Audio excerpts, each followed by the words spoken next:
కావాలని రిటైర్మెంట్ కు దగ్గరగా ఉన్న అధికారులను సిట్ లో పెట్టి రిటైర్మెంట్ కు దగ్గరగా ఉన్న అధికారులను ఉపయోగించి ఇవాళ మా మీద రకరకాల ప్రయత్నాలు చేస్తున్నారు.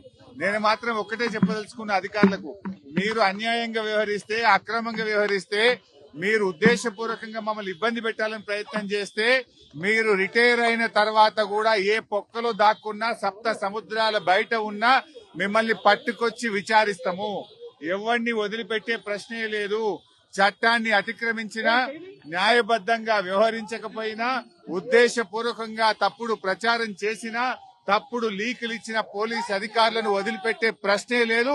అంతకంతకు అనుభవిస్తారు. జాగ్రత్త, ఆలోచించుకోండి. రిటైర్ అయినాక మీకు ప్రభుత్వం రేపు వచ్చే బీఆర్ఎస్ ప్రభుత్వం కూడా మీకు సహకరించదు.